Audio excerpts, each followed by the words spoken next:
It's an influence operation on a global level.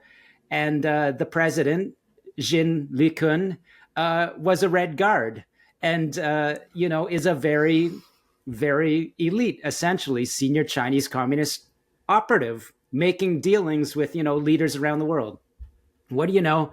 Jin Likun is connected to the World Economic Forum.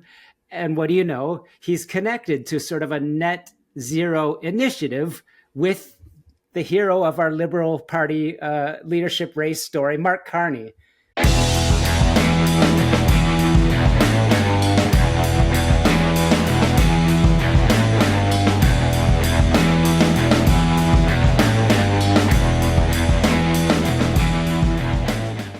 Sam Cooper, back in action. I love these conversations. It's always nice and comfy talking to you, my brother. How you doing?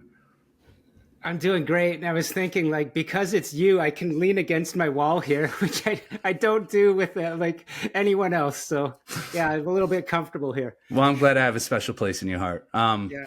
I've been looking forward to this conversation, man. You wrote a report, what is it, a couple of weeks ago now, the Trudeau-Carney nexus. And the thing that I love is that you are beginning to follow this whole globalism thread.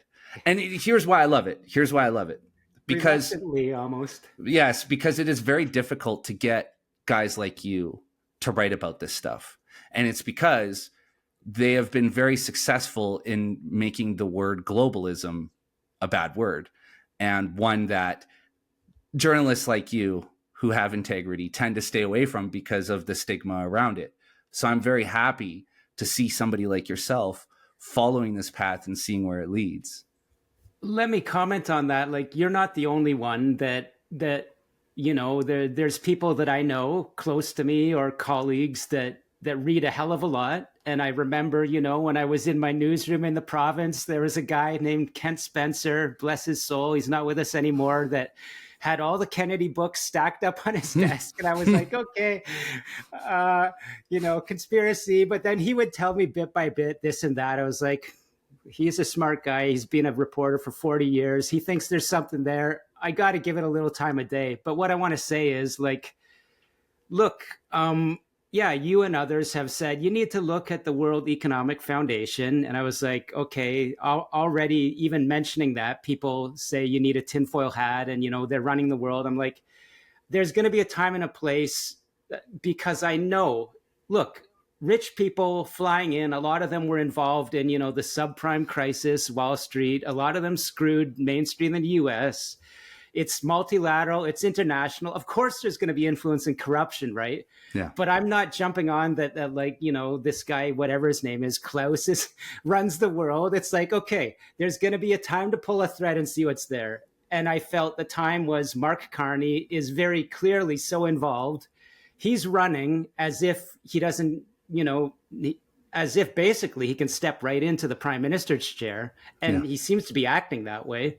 Even the Ottawa reporters are making those comments. So I know you're going to have a lot of questions about the story and what you've looked into, but I thought there's got to be a nice little lane to pull and see who are his contacts. And my whole career of the past 10 years is network reporting, right? And so I look at things like it's not a conspiracy from the start or even ever, but if you've got, it's more like how the FBI does a racketeering case. If you got a bunch of people that are together, they share interests, they're wealthy, they're political, what is that network there for? What's the common interests and so that's how I looked at it. Well, sir, we will stay in that lane today. I will keep you firmly on the straight and narrow path. We will not discuss how the World Economic Forum was co-opted by Henry Kissinger and the CIA in the 1970s, and nor will we discuss Klaus Schwab's father's Nazi past. We will not discuss those things today. Okay. We will not even touch that topic. I just had to sneak that in there. Okay. So I want to talk about this story because I've been all over this stuff for a really long time. Full disclosure, I do like going down the conspiracy rabbit holes and seeing what I can find. Nothing wrong with that. Man. Yes. And the truth is the way that I've always approached these things as a columnist, even as a younger guy, when I was a little more careless with my words, what I always looked for was the nuggets of truth, because, you go down a conspiracy rabbit hole and there are some questionable things. Now, do those lead to incriminating evidence of of whatever agency you're looking into? Sometimes yes, sometimes no. But what I'm always interested in is, what is this really? Because what happens is, over time, these ideas, or quote unquote conspiracy theories, tend to snowball and develop into just a big web of speculation. However, there's truth inside, right? And then everyone wants to jump on it and throw their own, personal hobby horse or bias on it. And that's when it gets out of control. Right. And that's when guys like Sam Cooper stay away from it, because they know that the stigma around it can be damaging to your credibility, right? Mm-hmm. Yeah. Mm-hmm. And so that's why you avoid those subjects, because, and look, it's kind of it's almost like a self-fulfilling cycle, right? This thing is established. It's clearly got some weird stuff going on. There's evil people involved. The crazy people jump on, and it kind of acts as insulation to keep the serious, credible investigative journalists like Sam Cooper out, right? And like, when you say that, I mean, again, I've only taken one little, let's call it like mining. I've taken one earth sample and found a couple interesting connections, but yeah, no, it is.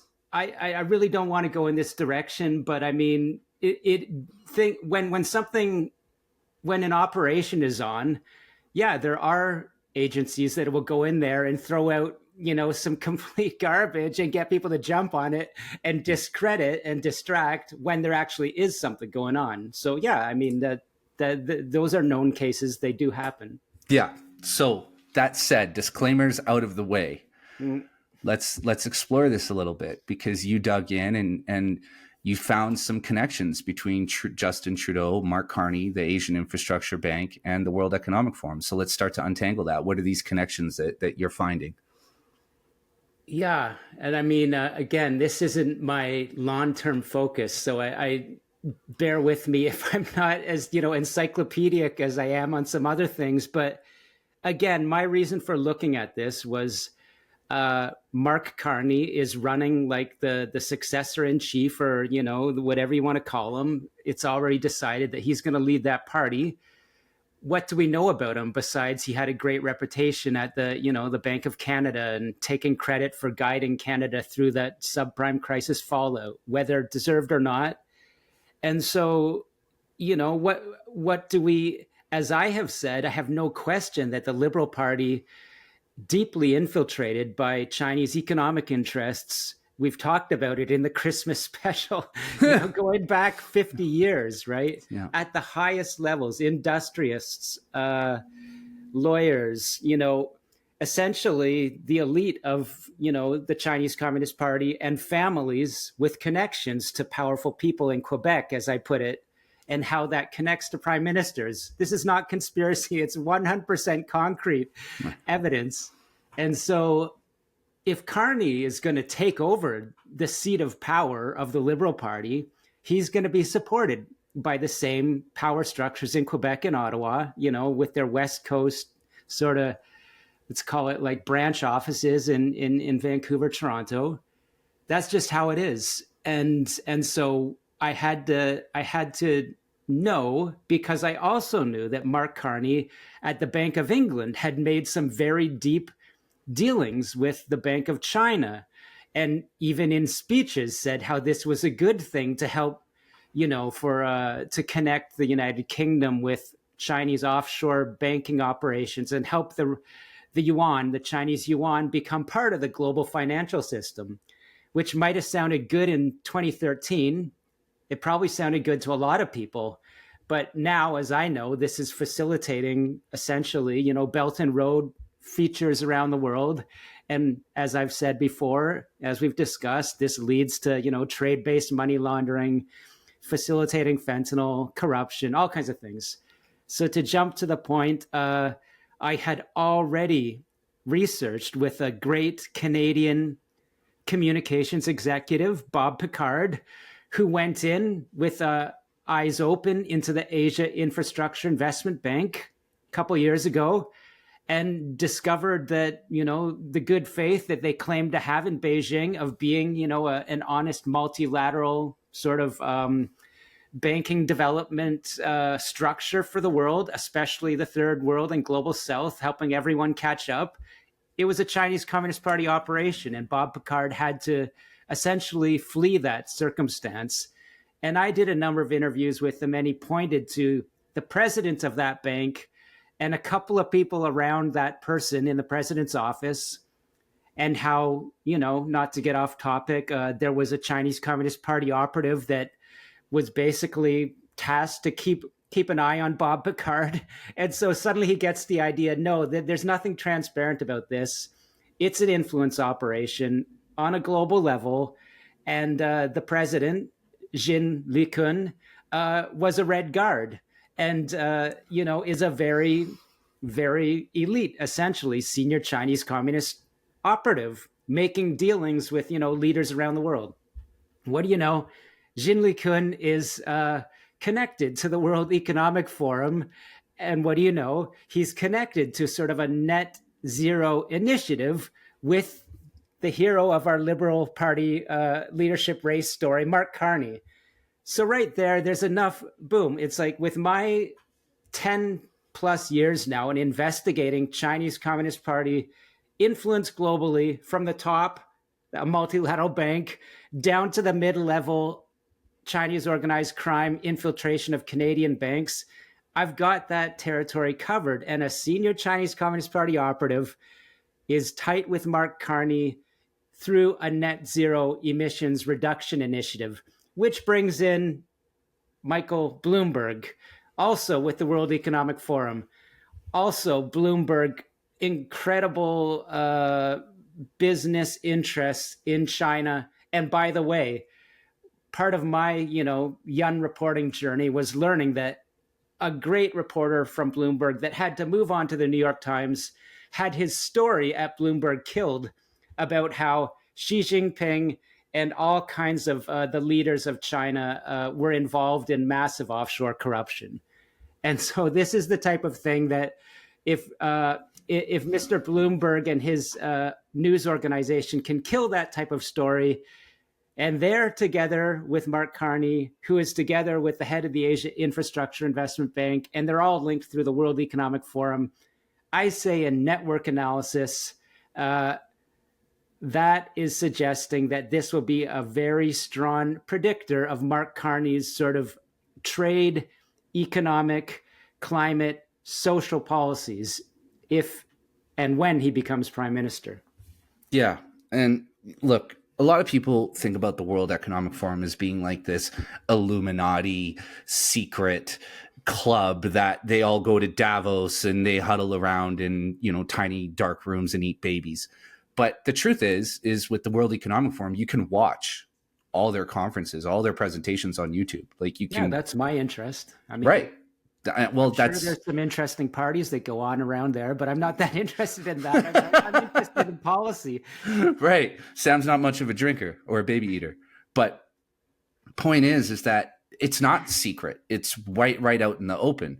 You can go to their website and cruise around. That's how I figured out that the Trudeau government, that the World Economic Forum is managing the CCP portfolio the CPP portfolio for the Trudeau government, right? Like this stuff is all out there. The point is just a lot of us aren't looking for it. We rely on little bite-sized information that we find online, and that's why Sam Cooper exists, right? And when you find that, which is an interesting finding and very, very illuminating, if a bunch of people, you do a story and they start pounding your inbox with like, these people are baby eaters or they're Satanists, or it's like, wow, stay away. I don't want any part of that. I want to write about how people from different countries are agreeing on the record that it'll be good for China to be part of their economic system, and they should agree on, green policies. Why does that matter? Because you can be influenced by that, and that can be Ottawa's policy. But if you think that China is doing that while they're building their war machine, right there, I've got, I don't know, I've got a mountain for you in the backyard of Davos. Climb it. Yeah. You're like, you don't understand how China operates if you believe that because they say this will be good, they're doing the same thing. And so on that note, let's talk about the relationship between the Asian Infrastructure Investment Bank, or AIIB, and the World Economic Forum. What have you found in terms of the two organizations and the relationship between them? Well, to be honest, my dive into this is still at kind of a superficial level. I'd be straight up, but in my network analysis, you've got the president, Jin Li-kun, again, or rather the person that I've interviewed a few times, Bob Picard, a whistleblower from Canada, says Jin Li-kun is a former Red Guard. And again, you can read a profile on this guy and read about his experience that matches Xi Jinping's about going out to the countryside and doing his time. So it's all on the record. It's not hidden. But so he is, again, he's listed on the WEF website as being a contributor. And so you can go to meeting or yearly sort of agendas and find a person there for a speech, or you can read his op-eds. And so just at a superficial level, if you read his op-ed, it will describe that, the Infrastructure Investment Bank approves of a certain policy and, sustainable development or certain, social justice outcomes. And then you just have to jump over to sort of a parallel body, which is Mark Carney's, I believe it's called GFANZ, or the Global, Net Zero Initiative. And they will have, the very same talking points or press releases. And then you will see that Jin Li-kun of the bank and Mark Carney get together, in 2022. And again, they'll put out joint press releases talking about how, it's critical to get global capital from Asia and around the world on side to move the needle on climate change. They've done it again, and I believe it was early 2024, some initiative in Brazil. And so it's just about how, without rambling, it's about how Mark Carney's thought process for what needs to happen in the world is the same as this Chinese Communist Party high-level financial operative. And Mark Carney, we can reasonably assert. Let's add another person to the mix, Dominic Barton, who we've talked about before, and his sort of, front and center involvement with state-owned entities that would be connected to Jin Li-kun and the Infrastructure Investment Bank. That's another linkage if we're looking at a network chart.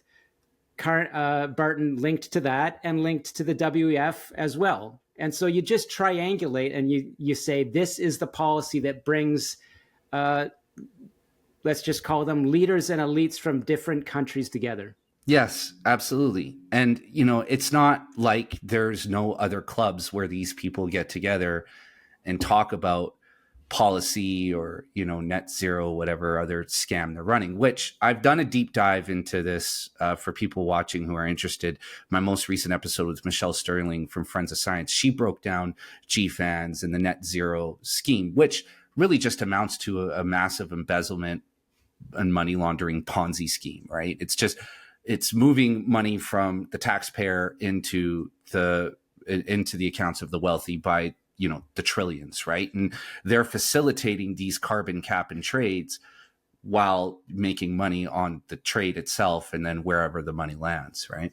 Well, the thing is about the WEF, I mean, without me even needing to get into energy politics of people in Alberta and people in Davos and saying that they're against us or they're against Alberta.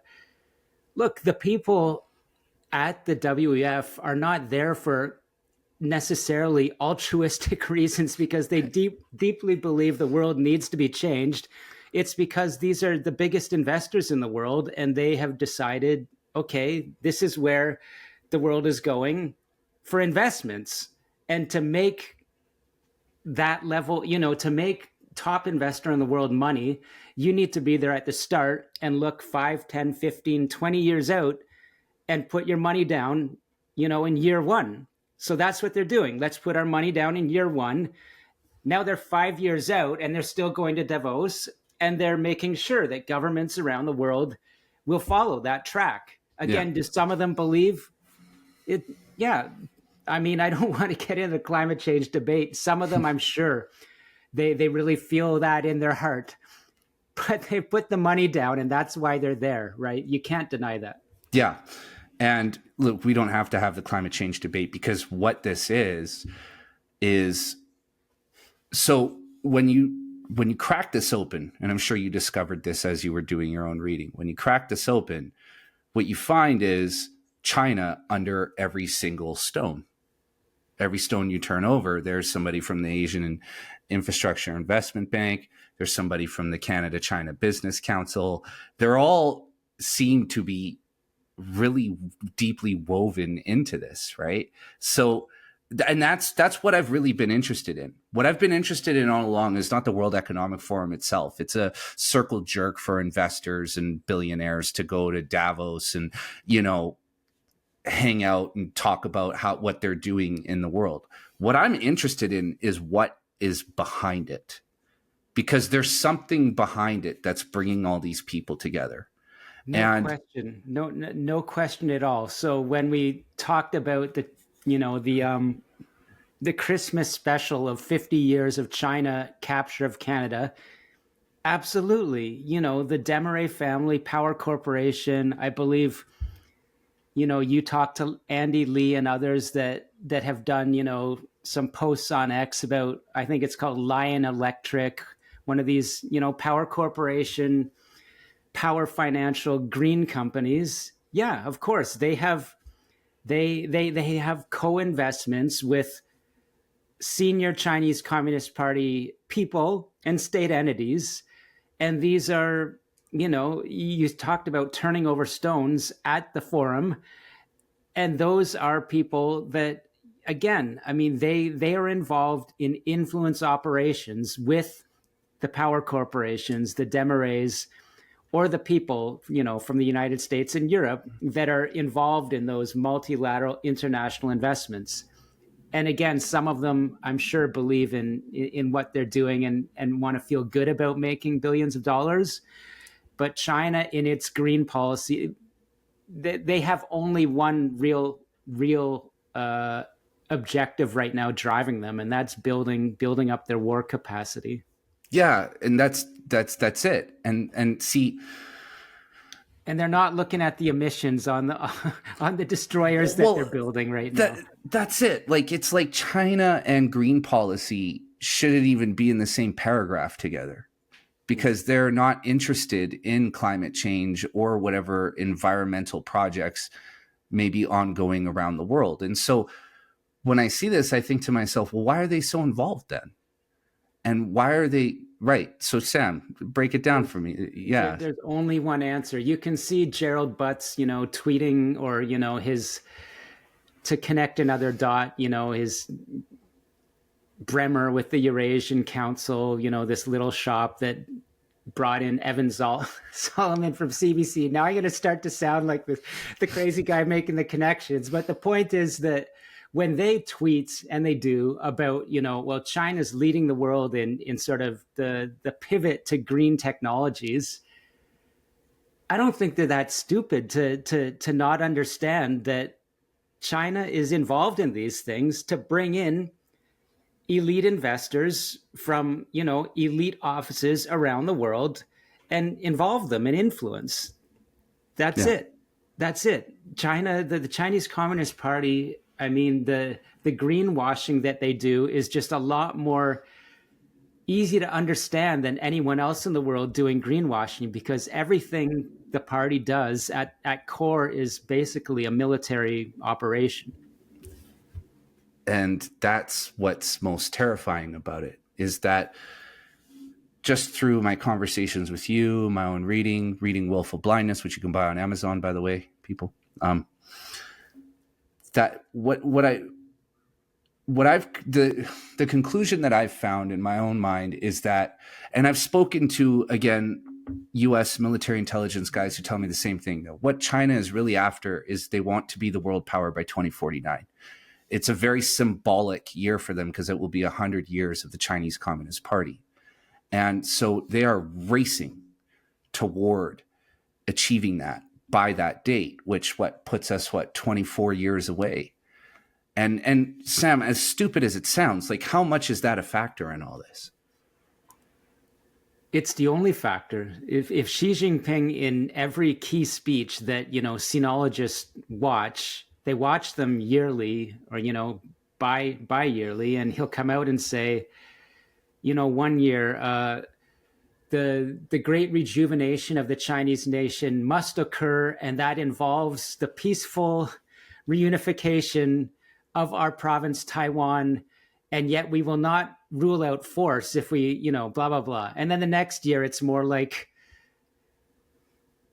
with force or with not, Taiwan will be ours. The next year, it's like, we're coming to get you, right? And so that is even closer than 2049. I believe 2030 will be maybe the 75th anniversary of the PLA or something like that.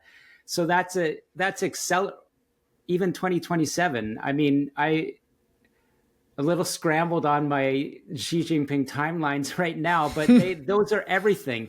Even Dominic Barton, in one of his Canada-China Business Council speeches, made the same comment. He said, if you want to be involved in business with China, just look at their 5-year plans. They spell it all out. And they take those plans like incredibly seriously, because that's their promise to the people, that we're the only game in town and we're going to deliver. We were humiliated for 100 years with the opium wars, but the shoe is now on the other foot, and we're going to get here, here, here, and here.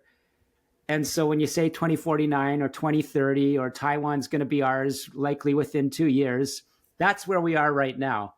And not to get off track, I've said it before, whatever's happening with, Ukraine, Hurricane Donald in Canada, Panama, Mexico, Greenland, at the end of the day, that collision course of the United States and China is so, they're like two submarines that are surfacing, and we're going to see them soon. And we've already seen them break the water. Yeah. To mix my metaphor, look at all these like undersea cable cuttings that are happening on a daily basis. It's like, hybrid war is getting very close to kinetic war. And man, like, and for people listening, like, that's such a dangerous proposition. And that's why, as you just outlined, the Trump administration are looking at Greenland, they're looking at Mexico, they're looking at Canada, because they are looking to isolate themselves from that incoming attack, right? They're looking to build their fortress. They're expecting, the signs are everywhere. There's people I respect geopolitically, analysts around the world that have access, they can talk to the top leaders, talk to the same people I talked to in Taiwan. One of them tweeted just the other day, we're in 1938 right now. This is where we are. Yeah. So I just think you don't want to scare people, but they need to understand that that's what's happening in the world right now. Whether it can roll back and not go that way, of course it could, but those are the indicators right now. And it's what's really frustrating. I've talked to a number of, this whole Trump tariff thing, it's the only thing people in my community talk about. And I've tried to explain to them. And, I think we covered this in our last episode, but I want to only 10% of the people in Canada will probably have any concept of that. And it's crazy, because it's like, the more I talk to people, the more I realize how low information most Canadians are. Yeah. Even more low information than, the average mainstream American. At least they have some clue, Yeah. So now we've got like the I Am Canadian beer commercial coming back. And this is like, People It's that I like are saying, "Isn't that great?" I'm like, "Oh, I can't even start." Next, let's right. move on to the next conversation. But don't you feel like you're screaming in a dark well and nobody can hear you? That's how I feel sometimes. Like I broke this all down for a lady the other day because she opened the conversation by saying, Trump is trying to take over the world. And I was just like, I asked her, I was like, where did you get that from? You know? And it wasn't an argument. I just broke it down for her. Like, Trump is not trying. In fact, he's doing the reverse. He's pulling everything. He's pulling all of his resources back because he's trying to build up the United States and fortify as much as possible for what's coming. That's the way I view it. Do you have an alternate perspective on that? That's what he's trying to do. And I think that if I give you my own personal opinion, I mean, he's making mistakes right now in Ukraine. Here's the concept. I mean, people underestimate him as a leader. Yeah. He's very strategic, very forceful. And if he has one flaw, if I can be so bold, probably his hubris is he thinks he can peel China and Russia apart.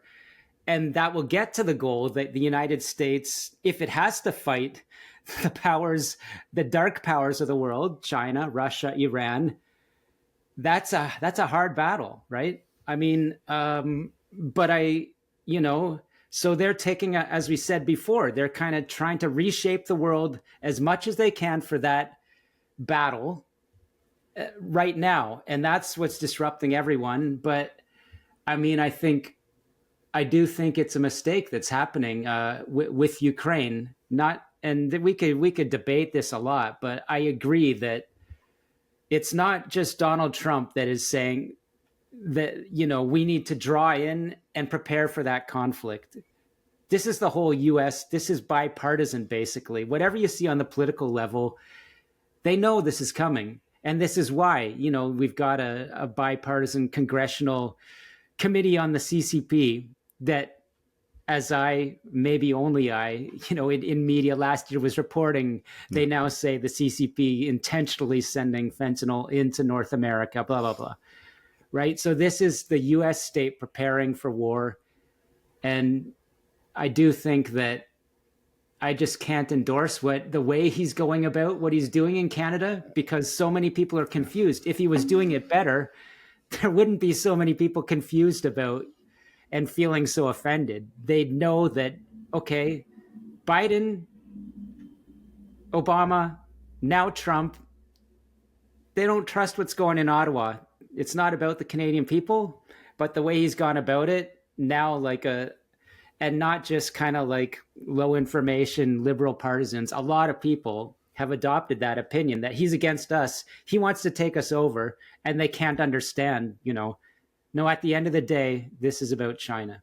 It is. And also Canada is just so the geography of Canada. If we were on the other side of the world or even in Western Europe, he wouldn't give a shit about us. Nobody would. Yeah. But the fact is, we are north of the United States. We have Chinese agencies just littered all throughout our country. We have a government that has been at the very least infiltrated, if not completely and totally influenced by them. We have the Canadian Arctic that is just a vulnerability waiting to be exploited. And we have a northern border that has miles wide gaps in it. We're the biggest national security threat the United States could ever have to possibly deal with. And I agree with you. I wish that he would just, and I don't know why he's not going further. I don't know why he's not explaining this, because this seems like something that could be explained to the layman in layman's terms very easily. And is it just that the word China is not being frequently uttered because he's trying to maintain some semblance of diplomacy? It's interesting. I mean, I do think that they don't want to be the first to say what you and I know, that they are building for war, just as Beijing is. And so they're using certain terms, and we've talked before, fentanyl is it is a tool of war for Beijing. So by the US government saying that's enough, we're taking that weapon away, that's their way of saying, for the people that can understand, that this is war, or rather we're countering that war. And a Chinese foreign minister just the other day posted on X, whether it's a tariff war, a trade war, or any war, we are ready for the war with the United States. And so in that sense, the United States won that information battle, because they weren't the first one to say that openly. It was basically China. Yeah. So I do think you have something there that, I mean, President Trump has said so much that there's just a lot of people that will never believe anything he says. But even if I'm shouting into the wind, any conversation I have with you or others, I try to say, I want people to understand that this is tragically 1938. That's where we are. And if you understand that, it can help your analysis on whatever your interest is in the world. If you have some time for geopolitics, if you understand that, some other things, I'm not going to say the confusion goes away, but the fog starts to lift a bit. Yeah. And so let's travel back to the Asian Infrastructure Investment Bank, the World Economic Forum. These we're going back into globalism. These two, massive, giant conglomerates, right? Now let's talk about the Asian Infrastructure Investment Bank. Like, you've spoken to Bob Picard a number of times. So let's break down, like, what is their function? What do they do? Because from what I've gathered, it seems like they operate kind of in a similar capacity to the way that USAID did, where it's kind of foreign influence and providing funding to culturally or politically destabilize certain countries, Canada, for example, and gain influence in those territories. Do you see it the same way, or is it what function does it serve? Yeah, I mean, what Bob Picard says, and he worked there, and he's got about as much understanding as anyone, was this. I mean, just to take it at its nuts and bolts, it starts in 2016, of course, a couple years after Xi Jinping comes to power. And just at face value, it's supposed to be this multilateral funding and loan and development agency like the World Bank, but sort of a China-based alternative or partner, they would want to pitch it as, that will partner with governments around the world.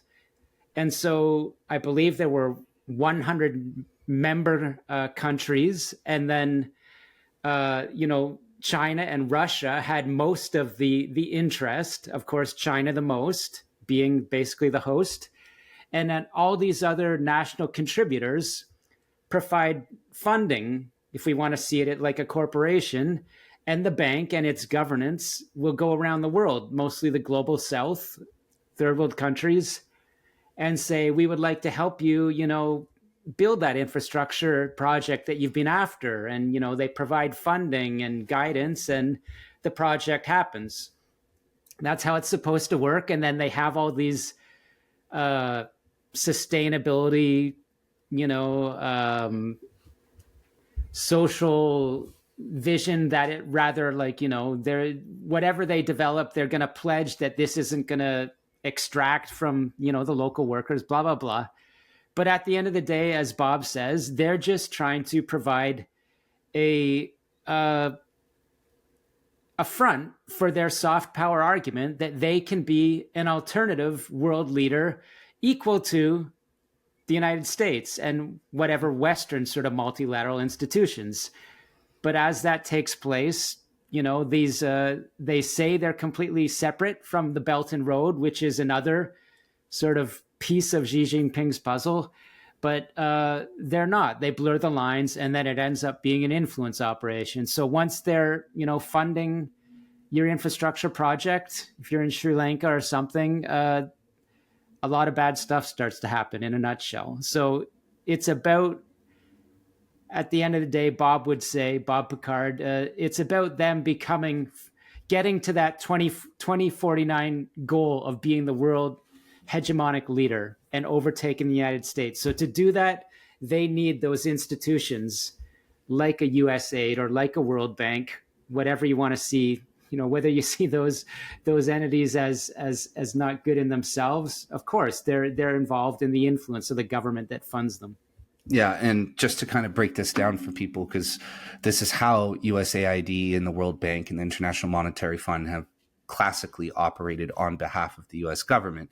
They go into, say, Sri Lanka, they give a big loan for a highway project or whatever infrastructure they need to build. And what they do is they say, okay, but contingent on this loan, we also have, some people that we would like to see in your parliament, or we have, let's say, some messaging that we need broadcasted over your state-funded media, that sort of thing. And that's how the influence happens, and that's how they get in the door. And this was classically something that the CIA and the USAID and World Bank and International Monetary Fund done, but now it's the Asian Infrastructure Investment Bank. And to make matters worse, it's an organization that operates on behalf of a dictatorial communist government, right?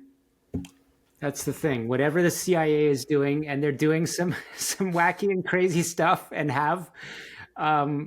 they're still going to have a little bit more transparency and goodwill at the top of the U.S. government than the Chinese Communist Party controlled state structures.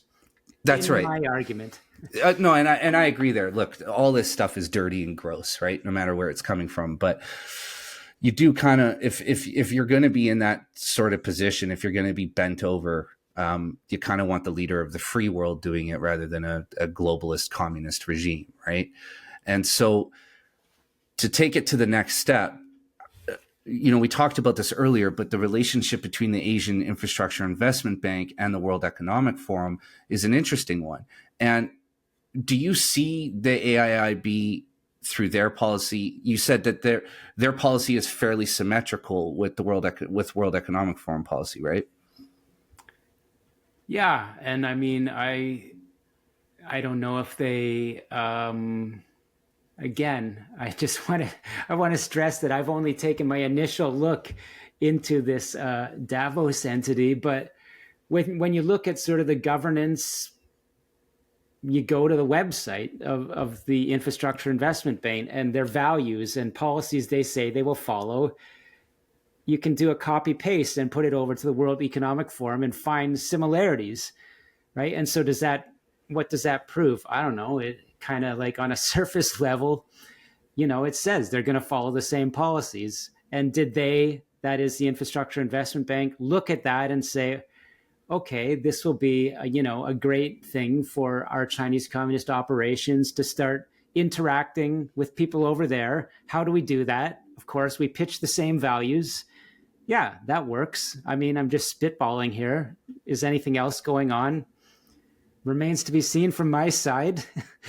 Just, I'll look at individual dealings, but obviously, if you're stating the same governance goals, there's going to be network interests and network, cross benefits, I would say.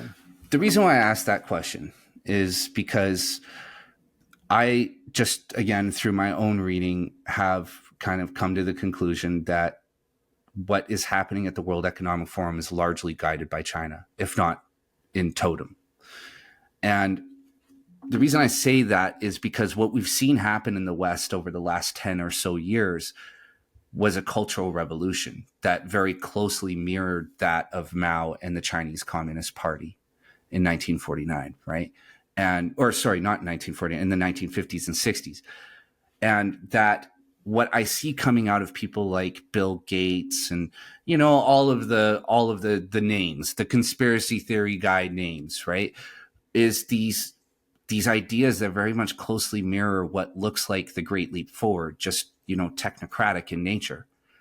And that's what has led me here really to doing this podcast and to exploring these ideas, is that what we've experienced is very close to what has already happened in China. And see, I want to add just one point before I ask my next question, Sam, is, with the China-Russia thing, I actually have a contrarian perspective on that. I actually think that they can be peeled apart quite easily. Xi Jinping is a hardliner. He's kind of a callback to Mao in a lot of ways. Just again, more technocratic and less shooting people dead in the streets, more taking their identities and just leaving them to die alone. But historically, so Putin's no dummy. He's geopolitically, he's razor sharp. And he knows exactly what he's dealing with. And Stalin and Khrushchev never trusted Mao ever. And they knew that it was a matter of time before Mao was going to stab them in the back. And Mao made a run with his, meetings with Nixon and everything. He actually tried to partner with the United States against the Soviet Union, but that was never going to happen because of communism. I see a similar situation happening here. I don't think BRICS was ever going to happen, at least never in any serious way. I think what Putin and Russia have been doing is kind of sending signals to the United States, like, hey, you're losing us. We're leaving. We're gone. So they make these statements where their partnership with China is, forever, eternal. But I don't think they mean that at all. I think what they're trying to do is get the United States' attention. And in the meantime, obviously partner with China to make trillions and trillions of dollars.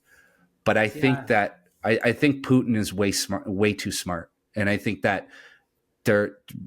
Russians are they're very traditional too, in terms of the way that they behave now in reference to, their historical past. And I think that past with the Soviet Union and China hangs very heavily in his mind. And I think that severing that relationship is way easier than we think. Yeah, like I'll go as far with you on that one as I agree that there's no way Putin and Russia want to be the junior partner of China and Xi Jinping. No way. That's right. And I do agree that it's a relationship of convenience, and they're both waiting for the time when they'll try to plunge the knife in. And, China could plunge the knife in. Russia, I don't think they have the capacity. So in my view, where I differ from you, I don't think that, they want to be together at all with the United States either. They want to retake Europe and then, go from there. I don't know if they've looked further, but I do agree with you as far as saying that there's no way that they're like, okay, us and China. Yeah. Well, because they know that they'll never be the world power in that situation. Like you said, they'll always be a junior partner, right? And they don't want to be. And I don't think I would agree with you,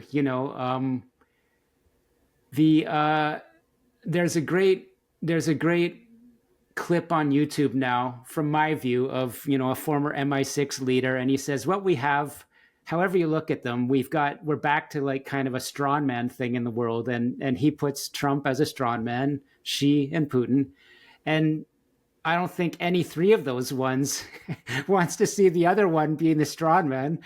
Trump, in my view, wants his face on Mount Rushmore. I believe that, he does want to be seen as one of the greats or the greatest. And to do that, is he really gonna, go down in history as being used by Putin? No, because he's not stupid, right? Yeah. He's not going to want to be mastered by any of them. He's got the most cards, I believe. Putin, he wants to be seen as I don't know. What I want to say is I agree with you partly. He's not going to be the junior partner to Xi. We know that. Yeah, and see, this is what I think Trump is setting up. He's setting up a circumstance where, as you and I talked about previously, Trump and his administration are pulling back the United States from being the global hegemon. Marco Rubio referenced the United States as being existing in a multipolar world, basically saying that there are multiple world powers here. Yeah. And acknowledging that they're less of the global hegemon and more of a partner now. And I think what Trump might do is angle to make Putin a senior partner. And if he did that, I could see him peeling them away from each other that way. But look, we could talk about this forever. I want to close on one last subject. Yeah. The Canada-China Business Council. Lots of interesting things happening there. I talked to Andy Lee about them, and you and I believe we've grazed this topic a couple of times. What is the relationship between the Canada-China Business Council and the Asian Infrastructure Investment Bank? Is there an existing relationship there?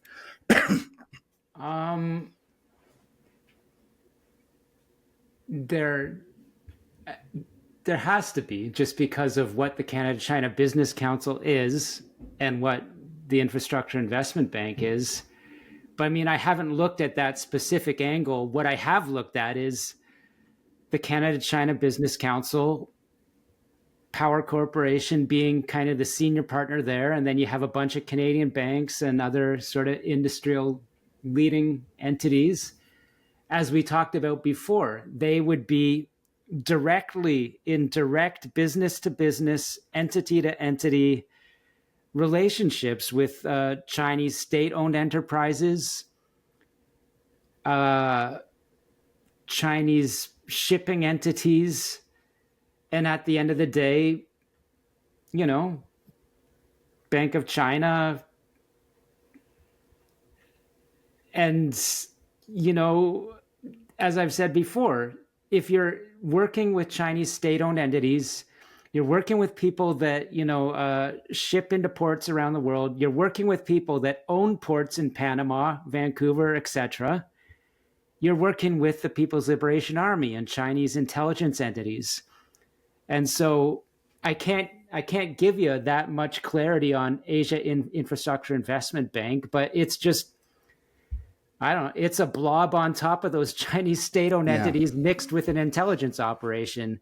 So the key thing is the Canada-China Business Council, when it sent Melanie Joly over there in whatever 2017 with a trade mission, they were in kind of like a corporate to government to United Front work department, Chinese Communist Party, Chinese intelligence asset meeting directly. Like, I can't put it any more clear than the Canada-China Business Council is working, or rather is in business with Chinese intelligence entities.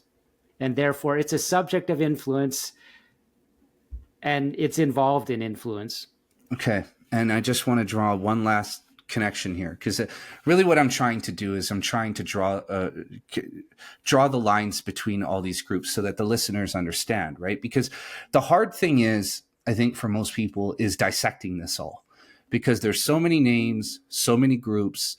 Oh, yeah. So, you know what I mean? Link Sharda. I know, right? Like, but it's even I get to a point where I'm like, what, you know, like, and then on the ground level, and we'll close on this, and we can explore this more in our next conversation. But you recently published a story about Asian organized crime, Mexican cartels becoming basically unified, and the underlying money laundering that is happening through Canada and Canadian banks. That seems to be the one issue that the Trump administration isn't talking about, that Canadians aren't discussing, but seems to be the main driver. Can you just crack that open just a little bit for people, let them understand like what's happening and what you wrote about? Yeah, so I've done 2 stories now where,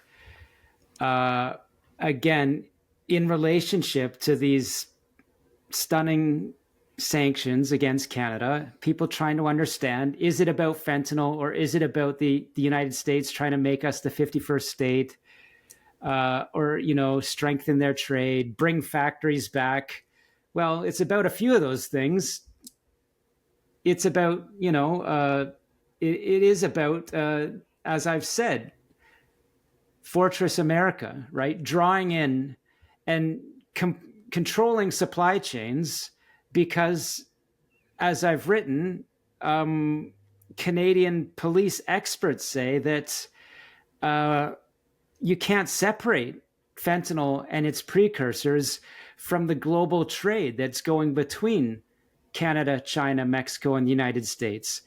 So within that, stories I've done have explained, sources are coming forward and saying that, yes, Trump's rhetoric is extremely aggressive and confusing, but he's not wrong that Canada is, you know, involved in tremendous scale money laundering that's facilitating fentanyl.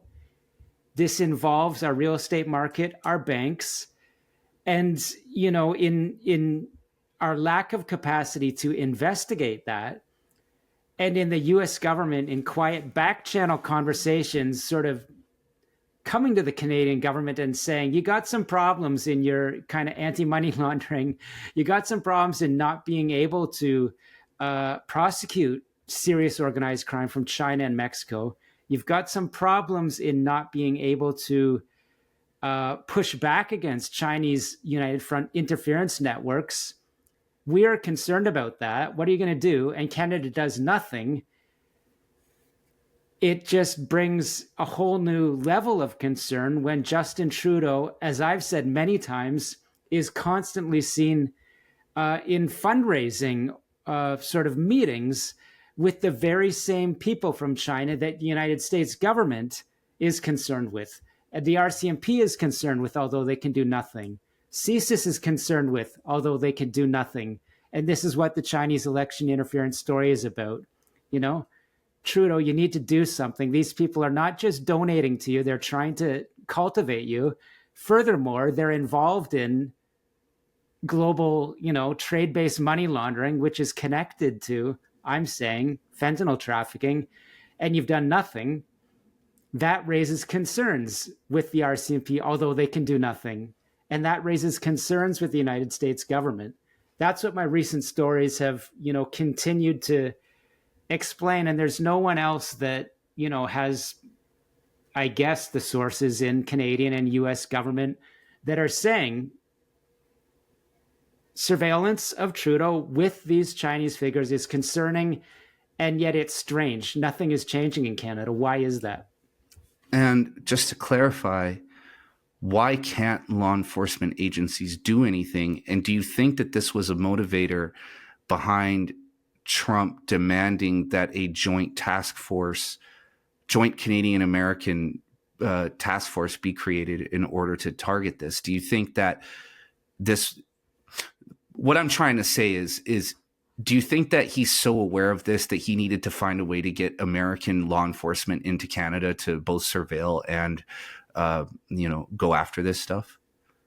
Well, just at a simple basic level, the RCMP have known for 25, 30 years that as serious international organized crime, especially Chinese triads, Mexican cartels, also Iranian state-sponsored crime and Hezbollah, extremely sophisticated, powerful players have embedded deeper and deeper into Canada's economy.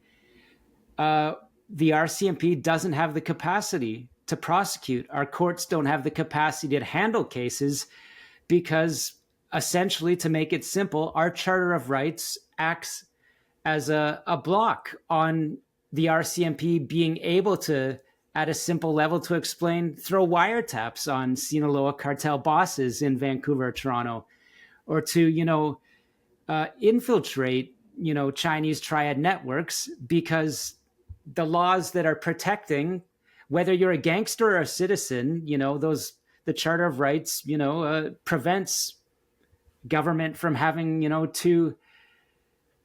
too easy a time to have insight into your life or your business. That's the way it's supposed to work. And so in a simplistic way, it's come out at the Cullen Commission, which stemmed from my work, that an former RCMP officer testified. The US government would come to us and say, this guy is a Sinaloa cartel boss. Let's work together and do a wiretap on him in Vancouver. 6 months later, it doesn't happen. Simply because, the laws aren't set up that way in Canada. We can't get any prosecutions.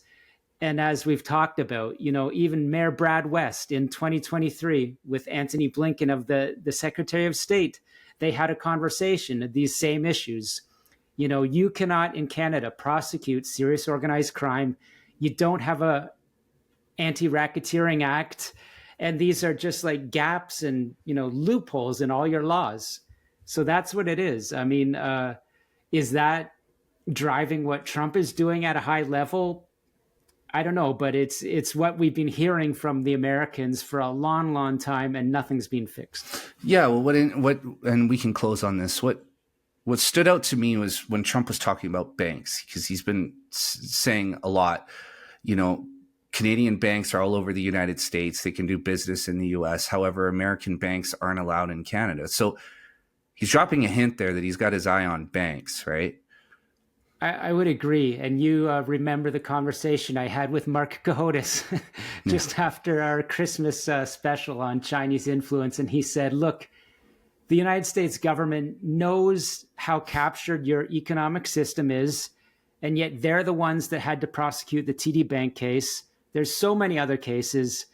And Mark knows very well, because there are regulators or, you know, people that got run out of Canadian regulatory agencies because they were being blocked. He hears all the stories about how we can't regulate anything, you know, either through incapacity or corruption.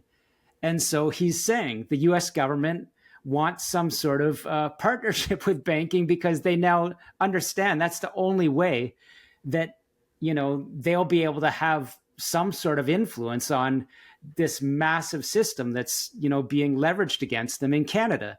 That is Canadian banks and Canada's housing market being, as I see it, basically a systemic money laundering machine being used by, first and foremost, the triads, the cartels, and many other criminal groups, right? And so when he mentioned banks, I agree with you. I think there was more to it, and it was probably, you know, something related to what Mark Carney very presciently said. They want more of a partnership, and that will mean more shared regulations. And that gets to your comment about, you know, is the U.S. government in wanting this joint cross-border task force saying they'll have the ability to go into Canada? Yeah, I think so. And if they do, they will have the ability to not ask, are we going to put a wiretap on this Sinaloa boss in Vancouver and get rejected for 6 months? Yeah. We're going in and doing it. And I'll end by saying this. You know, I heard from someone at a very, very high level in sort of the, I'll just say the DEA, CIA world, that knew very well that our government, including, you know, a specific guy in the RCMP, was blocking Hezbollah investigations, all kinds of corruption. And they told me years ago, they said, like, if we call Australia federal police and say, we got this Hezbollah boss in this city, let's go up on a wiretap, it'll happen in 2 days. But they come to Canada and they're just getting shut down for years. What's going wrong? So that person told me, you know, after a while, we just stopped asking. And then we realized, you know, it's worse than that. When we tell them, it's going to the wrong people. So that's where we are. What a mess. What a mess. Sam, my brother. Dude, I feel like we could talk for like 5 more hours on this, just this alone. Maybe we'll continue this thread in our next conversation, because it's bad, man. Like, we're in bad shape, you know, and the law enforcement threat is where I'm a lot stronger. I've not taken a headfirst dive into Davos, but I've indicated that, yeah, there's something going on there. I mean, there's something interesting financially with China and the way it uses finance to influence people around the world. Yeah, I think we might call this one the Sam Cooper World Economic Forum China Trump special. I think we might go that direction. Yeah. My brother, it is always so nice to talk to you, man. As dark as the world seems, you're a beam of light that seems to make things darker at the same time. There's a t-shirt slogan right there. The Bureau, make the dark darker. Dude, tell everybody where they can find you. Yeah, go straight to thebureau.news. And, you know, due to talking with people like you, I mean, my job one is putting out great stories and, you know, talking to people in the podcasting world is helping the message spread. So come to thebureau.news and then go to Brave New Normal. You'll see me and I'll be talking to more and more people in North America in that sort of podcast world. Yes. Sam, dude, and people listening, I say this at the end of every episode, go and subscribe to the Bureau. The Bureau is my morning reading. I forget to like and restack and do all that stuff because I'm a selfish piece of shit. But go to the Bureau.